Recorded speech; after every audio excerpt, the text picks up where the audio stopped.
అందరికీ నమస్కారం. శ్రీమాత్రే నమః. మీనరాశి వారికి జూలై 8, 9, 10 తేదీలలో జరిగేది తెలిస్తే ఖచ్చితంగా ఆశ్చర్యపోతారు. అదృష్టం అనేది మీ తలుపు తట్టబోతుంది. మీరు ఎన్ని పనుల్లో ఉన్నా సరే ఒక 10 నిమిషాలు ఈ వీడియో కనుక ఓపికగా వినడం వల్ల మీకు విలువైనటువంటి సమాచారము మీకు దక్కుతుందన్నమాట. ఒక 10 నిమిషాలు వీడియో వినండి. అదృష్టం ఉంటేనే ఈ వీడియో మీకు కంటపడుతుంది. అంతకన్నా అదృష్టం ఉంటేనే వీడియోని మీరు పూర్తిగా వినగలుగుతారు. ఎందుకు అంటే అసలు ఈ 3 రోజులలో మీకు ఏం జరగబోతుంది ఏంటి అనేటువంటి గొప్ప విషయాలు ఈ చక్కగా ఉంటాయి. మీన రాశి అనేది రాశి చక్రంలో 12వ రాశి. మీరు చాలా అదృష్టవంతులు. ఎందుకు అంటే మీ యొక్క జాతక పరంగానే మీ అదృష్టవంతులు అని చెప్పేసి క్లుప్తంగా చెప్పబడింది. కాబట్టి ఈ రాశి వారి కృషులు కానీ లేదా పురుషులు కానీ స్త్రీలు కానీ చాలా అంటే చాలా అదృష్టవంతులు. ఎంత అదృష్టం ఉంటేనో మీరు ఈ జన్మలో ఈ రాశిలో పుట్టారు అని కూడా చెప్పుకోవచ్చు. మిమ్మల్ని అంటే ఉన్నటువంటి ప్రతి దగ్గర కూడా ప్రతి ప్లేస్లో కూడా ఒక మంచి పాజిటివ్ వాతావరణం అనేది ఉంటుంది. జనానికి మిమ్మల్ని చూసినప్పుడు ఒక ఆనందం, సంతోషం, ఆసక్తి మీ వైపు ఉంటాయి. మిమ్మల్ని చూడాలని మీరు ఉన్నారు కదా ఇక చాలు అనేటువంటి భావన, ఇలాంటి ఒక ధైర్యము, మనస్తత్వము, శాంతి ఇలాంటివన్నీ కూడా లభిస్తాయి. మిమ్మల్ని చూసినప్పుడు మనుషులకి జీవితంలో ఏదో ఒకటి సాధించాలి, అయితే ఒక పని అయితే వారికి అప్పచెప్పాం, ఇక మనం ఆలోచించాల్సినటువంటి పని లేదు అని చెప్పి ప్రతి ఒక్కటి కూడా ఇక సపోర్టింగ్గా, ఒక ధైర్యంగా, ఒక ఇష్టమైనటువంటి వ్యక్తిగా మీరు ఈ రాశి వారిలో ఉంటారు. ఒక్క మాటలో చెప్పాలి అంటే ఈ రాశి వారిని అందరూ కూడా ఇష్టపడతారు. వారి యొక్క రూపం, తెలివి, మాట అవ్వచ్చు, వారి యొక్క గుణం అవ్వచ్చు, వారి యొక్క పొగరు కావచ్చు, ఇలా ప్రతిదీ కూడాను జనానికి ఎంతో నచ్చుతాయి. అలాగే ఈ రాశి వారిని ఎంతోగానో అమితంగా కూడా ప్రేమిస్తూ ఉంటారు. అయితే ఈ 3 రోజుల్లో వచ్చేటప్పుడు మీరు మీ నుండి ఈ 2 రోజులలో ఎలాంటి ఆసక్తికరమైన విషయాలు, ఎవరినైనా కలవడం కానివ్వండి, ఎవరినైనా సరే గొడవలు కానివ్వండి, ఇలాంటివి ఏవైనా జరుగుతాయా? నచ్చిన వారి విషయంలో మీ జీవితంలో ఎలా ఉంటుంది? భార్యాభర్తల మధ్య అన్యోన్యత ఎలా ఉంటుంది ఏంటి? ఇలాంటివన్నీ కూడాను ఈ రాశి వారి గురించి ఈ 3 రోజుల్లో జరగబోయేటువంటి మార్పులు, చర్చలు, అలాగే మీ గురించి కొన్ని పరిహారాలు కూడా ఉంటాయి. ఇక చిన్న చిన్నవి సింపుల్గా వాటిని మీరు చేసుకోవాల్సిన పని లేదు. చాలా సింపుల్ పరిహారాలు, అవి చేసుకుంటే మీ జాతక దోషాలు, నరదిష్టి ఇవన్నీ కూడా తొలగిపోతాయి. ఇక ఈ రాశి వారు వచ్చేటప్పటికీ కూడా ఈ 3 రోజులు కూడా బాగా బిజీగా ఉంటారు. అసలు ఈ రాశి వారు ఎప్పుడూ కూడాను బిజీగానే ఉంటారండి. ఎవరో కొంతమంది ఖాళీగా ఉంటారు. ఖాళీగా ఉండవచ్చేమో కానీ గ్రహాల అనుకూలత అనేది సరిగ్గా లేకపోవడం వల్ల మనం చూసుకున్నట్లయితే ఈ రాశి వారు ఎప్పుడూ కూడా బిజీగా ఉంటారు. అసలు ఖాళీగా ఉండడం వాళ్ళు ఇష్టపడతారనమాట. ఇలా ఖాళీగా వాళ్ళు కూర్చోరు. ఎవరినైనా ఖాళీగా పని పాట లేకుండా కూర్చుంటే ఎవరినైనా సరే అలాంటి వాళ్ళని కూడా వాళ్ళు ఇష్టపడతారనమాట. వాళ్ళకి పనిలో లక్ష్మీదేవి ఉంటుంది. కష్టపడాలి, సంపాదించుకోవాలి, జీవితంలో ఒక స్థాయికి రావాలని చెప్పేసి అలాంటి సంకల్పంతో ఉంటారు. కాబట్టి జనం ఎదుటివారు ఎప్పుడు కూడా అలాగే ఉండాలి. ఎదుటివారికి కూడా ఎవరినైనా సరే వాళ్ళ కాళ్ళ దగ్గర మీద వాళ్ళు నిలబడాలి. కానీ ఒకరి దగ్గరికి వెళ్ళి అంటే అడుక్కోవలసిన పరిస్థితి అనేది ఎప్పుడు కూడా రాకూడదని చెప్పేసి కోరుకుంటూ ఉంటారనమాట. కష్టంలోనే సుఖం ఉంటుంది అని చెప్పేసి ఉంటారు. చాలామంది చెప్పి నమ్మేటువంటి వ్యక్తులు ఈ రాశివారు ఎప్పుడు కూడాను చేసేదానికన్నా కూడాను ఇంకా కొంచెం ఎక్కువగానే కష్టపడి, అంటే దీపం ఉన్నప్పుడే ఇల్లు ఎలాగైతే చక్కదిద్దుకోవాలో అలాగే ఒంట్లో వయసు, ఓపిక, తెలివి ఉన్నప్పుడే మన జీవితంలో ఒక స్థాయిలోకి వచ్చి సెటిల్ అయిపోవాలన్నమాట. ఇక ఎవరి మీద కూడా ఇప్పుడు కానీ లేదా ఇంకెప్పుడు కూడా ఆధారపడాలన్నమాట. ఈ రాశివారు భవిష్యత్తులో కానీ మన కుటుంబానికి మనకంటూ ఎలాంటి బాధ అనేది ఉండకూడదు అని చెప్పేసి అనుకుంటూ ఉంటారు. మామూలుగా అదృష్టవంతులు అంటే లక్ష్మీదేవి అనుగ్రహం మీరు పుష్కలంగా ఉంటుంది. మీరు పూజలు కూడా ప్రతిరోజు కూడా చేస్తూ ఉంటారు. అంటే ఉద్యోగానికి వెళ్ళేటప్పుడు కానీ లేదంటే ఏదైనా వ్యాపారం పని మీద వెళ్ళేటప్పుడు కానీ మీరు ఇంట్లో అవ్వచ్చు కానీ వ్యాపార స్థలంలో అవ్వచ్చు, ఖచ్చితంగా కూడా దీపారాధన చేసుకొని మీరు ఇంట్లో నుండి వెళ్తారనమాట. దైవాన్ని బాగా నమ్మేటువంటి వ్యక్తులు, పద్ధతులను, సంప్రదాయాన్ని బాగా ఇష్టపడినటువంటి వ్యక్తులు, అలాగే ఈ రాశివారు అనేక వ్యక్తిత్వాన్ని కూడా ఉంటారని చెప్పుకోవచ్చు.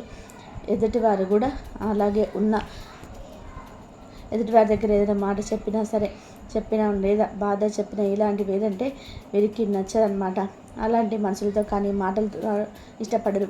వీరు కష్టపడి ఉంటారు. కాబట్టి ప్రశాంతంగా మాట్లాడే మనుషులు, ప్రశాంతమైనటువంటి మాటలు, ప్రశాంతమైనటువంటి వాతావరణాన్ని ఇష్టపడుతూ ఉంటారనమాట. వీరు మధ్యలో కాస్త మైండ్ రిలాక్స్ కోసం సరదాగా ఉండడం, సరదాగా మాట్లాడుకోవడం ఇలా చేస్తూ ఉంటారని చెప్పుకోవచ్చు. ఇష్టమైనటువంటి ఆహారాన్ని చాలా ఇష్టంగా తింటూ ఉంటారని చెప్పుకోవచ్చు. అలాగే ఎదుటి వారికి ఏదైనా సహాయం చేసే గుణం కూడా వీరిలో చాలా ఉంటుంది. ఎదుటివారు అసలు ఏది చేయకుండా ఖాళీగా ఉండే వారికి వీరి సహాయం అనేది ఇష్టపడరన్నమాట. ఎదుటివారు కష్టపడుతున్నారు అంటేనే ఆ కష్టానికి తోడుగా ఇంకాస్త మనం ఒక చెయ్యి అందిస్తే వారు పైకి వస్తారన్నట్టుగా మీరు ఎదుటి వారికి సహాయం చేస్తారు. కాబట్టి వీరు మీ జీవితంలో ఒక స్నేహితు రూపంలో కూడా, ఒక తెలిసిన వారి రూపంలో కూడా అవ్వచ్చు. ఇలా మీకు ఎలా ఉన్నా కూడా వారిని అసలు పొరపాటున కూడా వదులుకోకండి. వారి సపోర్ట్ అనేది మీకు కొన్నాళ్ళ పాటు చాలా అవసరం అనేది ఉంటుందన్నమాట. కాబట్టి ఈ రాశి వారి యొక్క స్నేహము, వారి యొక్క ఎలాంటి బంధమైనా సరే మీకు చాలా ఉపయోగకరంగా ఉంటుందని చెప్పుకోవచ్చు. ఇక ఈ 3 రోజులు వచ్చేటప్పటికి కూడా బాగా బిజీగా ఉంటారండి. ఒకరోజు అయితే మీరు ఫ్యామిలీతో గడుపుతారు. చక్కగా ఒక పండుగ వాతావరణాన్ని నెలకొంటారనమాట. సంతోషంగా కుటుంబ సభ్యులతో ఉండి ఇష్టమైనవి వండించుకోవడము, తినడము, చక్కగా మంచి బట్టలు వేసుకోవడము, ఫ్యామిలీతో సమయాన్ని స్పెండ్ చేయడము అలాంటివి చేస్తూ ఉంటారనమాట. అలాగే ఫ్యామిలీకి తగ్గట్టుగా అనుకూలంగా నడుచుకోవడము, వారికి ఇష్టమైనవన్నీ కూడా తెచ్చిపెట్టడము, వారితో కలిసి మాట్లాడడము, వారితో చూసి సంతోషపడటము, ఇలాగ ఫ్యామిలీతో ఒకరోజు సంతోషంగా ఉంటారు. ఎందుకు అంటే ఫ్యామిలీ ప్రియులుగా ఈ రాశి వారిని మనం చెప్పుకోవచ్చు. ఫ్యామిలీ కోసమే వారు ఎంత కష్టపడినా సరే, ఎంత ఆలోచించినా ఇదంతా కూడా ఫ్యామిలీ గురించే చేస్తూ ఉంటారనమాట. అయితే వీరి మనస్తత్వం కూడా మంచిది కాబట్టి బయటకు కూడా వీరికి మీద ఎటువంటి ఇలాగా అని చెప్పేసి చెప్పుకోవడం అనేది ఉండదన్నమాట. అలాగా ఒకరోజు అయితే ఇష్టమైన ఆహారం తింటూ చక్కగా వారి నలుగురితో, కుటుంబ సభ్యులతో మధ్యలో ఉండి సంతోషంగా ఉంటారనమాట. ఇక తర్వాత 2 రోజులు మాత్రం బాగా బిజీగా ఉంటారనమాట. బయట వ్యక్తులతో ఈ 2 రోజులు వారు చేసే వ్యాపారం లేదా ఉద్యోగం కోసం అవ్వచ్చు, లేదంటే బయట తిరగడం, బిజీగా ఉండడం, డ్రైవింగ్ అనేది తప్పకుండా ఈ లైఫ్లో ఉంటుందన్నమాట. డ్రైవింగ్ చేసేటప్పుడు కొంచెం ప్రశాంతంగా, అసలు వీరికి ప్రశాంతంగా ఉంటారండి. ఎందుకంటే మిగిలిన వ్యక్తులు మనం చూసుకున్నట్లయితే ఎదుటి వారిలో ఒక్కొక్కసారి మనలోనైనా సరే కొంచెం కంగారు, టెన్షన్ ఇలాంటివి కనిపిస్తూ ఉంటాయి. కానీ ఈ రాశి వారిలో కంగారు, టెన్షన్ అనేవి చాలా తక్కువగా ఉంటాయి అన్నమాట. ఇంకా చెప్పాలి అంటే ఎదుటి వారిని కంగారు పడతారేమో కానీ వీరు మాత్రం కంగారు పడరు. చాలా ప్రశాంతంగా, బ్యాలెన్సింగ్గా ఉన్నటువంటి వ్యక్తులు అనమాట. అంటే తులం అంటే తూకం మనం ఎలాగైతే వేసినప్పుడు బ్యాలెన్స్గా ఉంటుందో వీరి జీవితంలో కష్టాలు వచ్చినప్పుడు, సుఖాలు వచ్చినప్పుడు ఏదైనా సరే కానివ్వండి, బ్యాలెన్సింగ్గా ఉండేటువంటి వ్యక్తులు కష్టం వచ్చినప్పుడు కృంగిపోయి, సుఖం వచ్చినప్పుడు పొంగిపోవరు. అలాగే వీరి మనస్తత్వం అనేది మనం చూసుకున్నట్లయితే కనుక, కాబట్టి ఎవరు ఎదుటివారి ఏది కూడాను వీరిని డిస్టర్బ్ అనేది చేయలేరని చెప్పుకోవచ్చు. అలాగే వీరికి అవసరమైనటువంటి పనుల మీద ఆసక్తి చూపుతారు. అనవసరమైన విషయాల గురించి కూడా పట్టించుకోరు. మనకు అవసరం లేదు అని చెప్పేసి అంతగా తీరిక కూడా లేదని చెప్పేసి పక్కకు వెళ్ళిపోతుంటారనమాట. ఇలా ఎక్కువగా కూడా ఇలాంటివి చేస్తూ ఉంటారని కూడా చెప్పుకోవచ్చు. ఇంకా మీరు చేసే పనులలో మీకు ఇంకా కలుసుబాటు అనేది ఉందన్నమాట. లక్ష్మీదేవి అనుగ్రహం మీకు బాగా ఎక్కువగా వస్తుందన్నమాట. బిజినెస్ ఫీల్డ్లో ఉంటారు. బిజినెస్ ఫీల్డ్లో నిలదొక్కుకోవడానికి చాలా సమయం పడుతుంది. కాబట్టి ఈరోజు మీరు చిన్న చిన్న పనులు చేసుకుంటూ పోతారనమాట. చిన్న చిన్న పనులు కూడా చేసేసుకోండి. అవి రేపు మీకు అనుభవాలుగా మారుతాయన్నమాట. ఇక ఇలాంటివే కొన్ని వ్యాపారాలు మొదలుపెట్టడం కానీ ఇలాంటివి చోట మీరు బాగా కలిసి రావడానికి అవకాశం అనేది ఉంటుందన్నమాట. ఒక బిజినెస్కి అయితే, ఒక ఉద్యోగం అవ్వచ్చు, ఎక్కడైనా సరే తప్పకుండా మీరు నెంబర్ 1 స్థాయిలోకి అయితే వెళ్తారనమాట. అయితే జరిగేది అందుబాటులో ఎటువంటి సందేహం లేదు. మీరు చేసే వృత్తి, ఉద్యోగం, వ్యాపారం, అలాగే ఇలా ఏదైనా సరే రాజకీయ నాయకులు కూడా బాగా కలుసుబాటులో ఉంటారు. మీ లైఫ్లో కూడా ఒక స్టార్గా ఎదిగేటువంటి వ్యక్తులు ఎవరైనా సరే నలుగురిలో ఒక గొప్ప స్థాయికి ఉంటారనమాట. ఇక పచ్చటి వాతావరణం, మొక్కలన్నా చెట్లు పెంచడం అన్న మీకు బాగా ఇష్టం. కాబట్టి మీరు చక్కగా మొక్కలు పెంచుకుంటూ మీరు ఆ వాతావరణంలో పెరగడం అంటే మీకు చాలా ఇష్టం. కాబట్టి మీరు ప్రశాంతంగా ఆ మొక్కల్ని పెంచుకుంటూ ప్రశాంతంగా ఉండండి.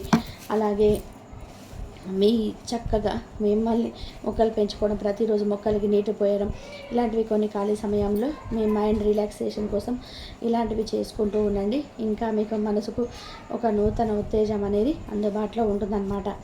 అలాగే మీరు ఎప్పుడూ కూడా ఒక ఒక పచ్చటి గడ్డి ఆహారం తినిపించండి, లేదంటే అరటి పండ్లు ఆహారంగా తినిపించండి. మీ చేత్తో ఆవుకంటూ ఏదో ఒక సరే తినడానికి ఆహారంగా మీరు సమర్పించడం వలన క్యారెట్ అవ్వచ్చు, టమాటాలు అవ్వచ్చు, అరటిపండ్లు అవ్వచ్చు, ఆకుకూరలు అవ్వచ్చు, పచ్చడి గడ్డి అవ్వచ్చు, ఇలాంటివి మీరు తినిపించి ఆవును తాకి నమస్కారం చేసుకోవడం వల్ల మీకు తెలిసి తెలియక చేసినటువంటి ఏదైనా దోషాలు, పాపాలు, కర్మలున్నా కూడా తొలగిపోతాయి. ఎందుకంటే గోమాతలో 33 కోట్ల మంది దేవతలు కొలువై ఉంటారనమాట. గోమాతను తాకినా కూడా మనకు కూడి జన్మల పుణ్య ఫలితం అనేది దక్కుతుంది. ముఖ్యంగా ఈ రాశి వారి పరంగా చూసుకున్నట్లయితే గోపూజ అనేది మీకు చాలా అంటే చాలా తప్పనిసరి. మీరు గోవులు అందుబాటులో లేకపోతే గోశాల దగ్గరగా ఉంటే కొంచెం గోశాల ఉంటుంది కదా, ఆ గోశాల దగ్గరికి వెళ్ళైనా సరే మీరు ఇలాంటి నియమాలను ఆచరించండి. ఇలా చేయడం వల్ల మీకు బాగా కలిసి వస్తుంది. మీకు బాగా కలిసి వచ్చే అవకాశం అనేది ఎక్కువగా ఉంటుందన్నమాట. దైవానికి సంబంధించి ఇంట్లో శుక్రవారం మీరు రాశిపరంగా మీకు ఆ రాశిపధిపతి కాబట్టి ప్రతి శుక్రవారం కూడా లక్ష్మీదేవికి దీపారాధన చేసుకోవాలి. దీపారాధన చేయడం వల్ల కూడా శుక్రవారం రోజున ఆర్థికంగా బాగా కలిసి వచ్చే అవకాశం ఉంటుంది. మీరు జీవితంలో ఇంకా ఉన్నత శిఖరాలకి ఏర్పడడానికి లక్ష్మీదేవి తోడు మీకు సపోర్టింగ్ అనేది మీకు చాలా అవసరం. కాబట్టి శుక్రవారం రోజున లక్ష్మీదేవికి దీపారాధన చేసుకోవడం, అలాగే సోమవారం రోజున దగ్గరలో ఉన్న శివాలయానికి వెళ్ళడం, ఇలా ఎందుకంటే మీ దగ్గర శివుడి యొక్క లక్షణాలు కూడా చాలా ఉన్నాయన్నమాట. కాబట్టి శివారాధన కూడా మీకు బాగా కలిసి వస్తుంది. కాబట్టి ఇలాంటి చిన్న చిన్న నియమాలు అనేటివి ఆచరించండి. నరదిష్టి కూడా మీ మీద చాలా ఎక్కువగా ఉంటుందండి. ఆ నరదిష్టి నుంచి బయటపడడం కోసం కొన్ని చిన్న చిన్న పరిహారాలు చేసుకోండి. స్నానం చేసే నీటిలో ఒక కల్లుప్పు వేసుకోండి, గుప్పెడి వేపాకులు వేసుకొని కొంచెం కల్లుప్పు వేసుకొని లేదా కాస్తంత ఏదైనా రాళ్ళుప్పు వేసుకొని స్నానం చేసేయండి. అలాంటప్పుడు అప్పుడప్పుడు తులసాకులు కూడా వేసుకొని చేయొచ్చు. ఇలాంటి నియమాలు చేసుకోవడం వలన మీకు బాగా కలిసి వస్తుంది. అలాగే మీకు వెంకటేశ్వర స్వామి యొక్క ఒక అనుగ్రహం పుష్కలంగా ఉంటుంది. అలాగే శనివారం రోజున స్వామివారికి ముందల పిండి దీపారాధన వెలిగించండి. విష్ణుమూర్తి, లక్ష్మీదేవికి అలాగే వెంకటేశ్వర స్వామికి కూడా తులసి మాలను ధరించండి. తులసి మాలను సమర్పించండి. శివుడికి మారేడు దళం మీద దీపం వెలిగించండి. శివుడికి ఒక చెంబుడు నీటితో అభిషేకం చేయించండి. అభిషేక ప్రియుడనమాట విష్ణుమూర్తి, అలంకార ప్రియుడు. కాబట్టి మీ శక్తికి తగ్గట్టుగా మీరు ఇలా చేసుకున్నట్లయితే మీకు అదృష్టం అనేది మీ సొంతం, మీకు తిరగనేది ఉండదన్నమాట. ఎంతమంది మీ చుట్టూ కట్టగట్టుకొని వచ్చినా సరే మిమ్మల్ని ఏ రకంగా కూడా డిస్టర్బ్ చేయలేరు. కాబట్టి మీకు చక్కగా ఇలాంటి నియమాలు అనేటివి బాగా పలికి వస్తాయి అన్నమాట. అలాగే మీరు కొన్ని రాశుల వల్ల ఈ రాశి వారికి కొంచెం కోపం ఎక్కువగానే ఉంటుందన్నమాట. అలాగే ఒక్కొక్కసారి కూడా ఈ కోపం మీకు ఎంత దారితీస్తుందో మీకు తెలియదు. మీ భవిష్యత్తుకు బంగారు బాట అవుతుందన్నమాట. చాలా వరకు కూడాను ఆలోచించి మాట్లాడతారు, కానీ ఒక్కొక్కసారి అలా కొంచెం ఎక్కువగా కోపం వస్తుంది. కాబట్టి కాస్త ఆ ఒక్కటి కనుక మీరు సరి చేసుకుంటే మీకు ఇంకా కూడా బ్రహ్మాండంగా ఉంటుంది. భాగస్వామి విషయంలో చాలా సంతోషంగా ఉంటారు. ప్రేమికులకు అనుకూలంగా ఉంటుంది. నచ్చిన వారి చేయని ఎప్పుడు కూడా వదిలిపెట్టడానికి పడరనమాట. పరిస్థితులు వికటించినప్పుడు తప్ప. అలాగే సంతాన పరంగా కూడా బాగుంటుంది. రాజకీయ నాయకులకు బాగుంటుంది. ఉద్యోగం లేని వారికి ఉద్యోగం ఖచ్చితంగా వస్తుంది. వివాహం కాని వారికి వివాహం ఖచ్చితంగా జరుగుతుంది. వివాహ జీవితం కూడా వీరికి చాలా అంటే చాలా బాగుంటుందన్నమాట. ఇలా అంతా కూడా ఈ 3 రోజులలో వీరికి అనుకూలంగా ఉంటుందన్నమాట. ఈ 3 రోజులు అయితే మీరు ఇలా ఎన్నో విచిత్రమైన విషయాలు మీరు చూస్తారనమాట. మీకే తెలియకుండానే మీ జీవితం అనేది మలుపు తిరగబోతుంది. కాబట్టి ఆరోగ్యంగా చూస్తే తలతిప్పేంత బరువు అనిపించవచ్చు. మీకు నచ్చిన డివోషనల్ పాటలు వినడం, కాస్త నిదానంగా నడవడం శాంతిని ఇస్తుంది. మీ శరీరానికి విశ్రాంతి ఇచ్చేలాగా రోజు పెట్టుకుంటే మంచి ఉంటుంది. ఉదయం స్నానం చేసిన వెంటనే ఓం నమో నారాయణాయ అని 21 సార్లు జపించు. ఒక నెయ్యి దీపం వెలిగించు. తులసి మొక్కకు నీళ్లు పోసి నమస్కరించుకోండి. పావురాలకు లేదా పక్షులకు అన్నం పెట్టండి. ఇవి చిన్నవి అయినా సరే మీ దారి సాఫీగా పోవడానికి సహాయపడతాయి. జూలై 10న చంద్రుడు మీకు మకర రాశిలోనే ప్రయాణిస్తాడు. ఇది మీనం రాశికి 11వ స్థానం. దీన్ని లాభస్థానం అంటారు. అంటే ఈ రోజున మీకు ధన, గుర్తింపు, అవకాశాలు, ప్రశంసలు అన్నీ మెల్లగా కానీ ఖచ్చితంగా దగ్గరపడతాయి. మీరు చేసే చిన్న చిన్న ప్రయత్నాలు కూడా ఈ రోజున మంచి ఫలితం ఇస్తుంది. అంతేకాదు గతంలో మొదలుపెట్టిన పనులు రేపటి నుంచి ముందుకు కదిలి సూచనలు కనిపిస్తున్నాయి. ఎవరైనా సరే నిన్ను పొగిడితే ఆశ్చర్యపోవద్దు. అది నీ కష్టానికి వస్తున్న ప్రామాణిక గుర్తింపు మాత్రమే. మీ దగ్గర ఉన్న శక్తిని వినియోగించుకుంటే ఒక మంచి విషయానికి మీరే ఆరంభమవుతారు. ఇంట్లో చిన్న చిన్న గొడవలు ఉన్నా నీవే శాంతంగా స్పందిస్తే అద్భుతంగా పరిష్కారం అవుతుంది. ఇంట్లో పెద్దల నుంచి ఓ మంచి మాట, ఓ ఆశీస్సు మీకు ఊరటనిస్తుంది. ఆర్థికంగా చూస్తే ఏ చిన్న ఆదాయం వచ్చినా సరే దాన్ని గౌరవించు. నిన్ను నమ్మిన వాళ్ళకి నీపైన నమ్మకం పెరుగుతుంది. అనుకోని ఖర్చు రావచ్చు, కానీ ఆ అవసరం గౌరవంగా ఉంటుంది. ప్రేమ విషయాల్లో హృదయానికి అత్తుకునే అనుభవం, ఒక చిన్న చూపు లేదా వారిని మీకు విశ్వసన మోగిస్తుంది. చిన్న అబద్ధం కూడా చక్కగా మాట్లాడితే తేలిపోతుంది. ప్రేమలో ఉన్నవారు కొంత సమయాన్ని ఇవ్వండి. మాజికల్ టైం వస్తుంది. ఆరోగ్యం బలంగా, చిన్న అలసట తప్ప మరేమీ కాదు. నీకు నచ్చిన భక్తి గీతం వింటూ కాసేపు నెమ్మదిగా ఊపిరి తీసుకుంటే చాలు. మీ శరీరం మళ్ళీ ఫ్రెష్గా ఫీల్ అవుతుంది. ఈ 3 రోజులలో మీ కష్టానికి కనీసం ఒక్కరి కళ్ళల్లో గుర్తింపు వస్తుంది. రేపటి నుంచో మీ గురించి ఎవరు చెప్తే బాగుంటుంది అనుకున్నావు కదా, ఆ మాటలు వినబోతున్నావు. ఎవరో ఒకరు నీకు ఒక మంచి అవకాశం గురించి చెప్తారు. అది చిన్నదైనా నీ భవిష్యత్తుకి తలుపు తట్టే అవకాశమే అవుతుంది. నీవు మదిలో పెట్టుకున్న ఒక చిన్న కోరిక, చాలా రోజులుగా అంతగా చెప్పకుండానే దాచుకున్న కోరిక ఒక సందర్భంలో నిజమవుతుందేమో అన్న ఆశ కలుగుతుంది. ఎవరి కోసం మనసులో కలలు కంటావో వాళ్ళ నుంచి చిన్న చూపు అయినా సరే, గుర్తింపు అయినా సరే వస్తుంది.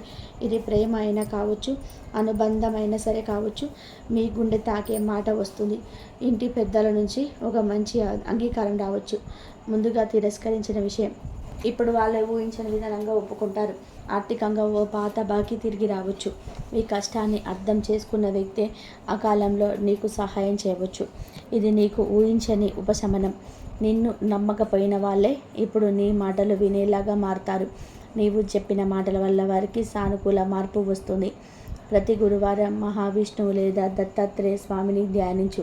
ఓం నమో భగవతే వాసుదేవాయ మంత్రాన్ని రోజు కనీసం 11 సార్లు జపించు. విశేష ఫలితం కావాలి అంటే 108 సార్లు శ్రద్ధగా జపిస్తే మనసు చాలా ప్రశాంతంగా మారుతుంది. మీకే కాదు, మీ ఇంటి వారికి కూడా మంచి జరగాలి అంటే ప్రతి శనివారం కాలభైరవుడికి నల్ల తిలాలతో చేసిన నైవేద్యం చేసి నెయ్యి దీపం వెలిగించు. నెమ్మదిగా మాట్లాడడం, త్వరగా నొచ్చుకోకుండా ఉండడం, ఇవి నీకు సహజంగానే ఉండకపోయినా ప్రసాదించగలవు. ప్రతి సోమవారం నీ సొంత గుండెతో భగవంతుడితో మాట్లాడినట్టు ఓ 5 నిమిషాలు నిశ్శబ్దంగా కూర్చోవాలి. ఇది నీకు ప్రశాంతత ఇస్తుంది. పావురాలు, కాకులు, పక్షులకి అన్నం పెట్టడం మీనరాశి వారికి చాలా గొప్ప పరిహార ఫలితాన్ని ఇస్తుంది. నీలో దయ, కరుణ ఉన్నప్పటికీ కూడా ఒక సాధన చేయాలి అంటే క్రమం అవసరం. ఈ చర్యలతో నీ మంచితనానికి ధనాన్ని తలుపు తీస్తుంది. నిన్ను నమ్మిన వాళ్ళకి మాట ఇచ్చినట్టు నిలబడడం, అదే నీ జీవితాన్ని కాపాడే అతి గొప్ప పరిహారంగా మారుతుంది. పూటకోసారి కలలు దింపేసే నీ మనసు ఏకాగ్రత కోల్పోయినప్పుడు గంగాజలంతో ముఖం కడిగి ఓం శాంతి శాంతి శాంతి అని మంత్రం నిశ్శబ్దంగా జపించు. వీడియో నచ్చితే తప్పకుండా లైక్ చేసి మమ్మల్ని సపోర్ట్ చేయండి. ఓం నమః శివాయ. ధన్యవాదములు ఇంతవరకు చూసినందుకు.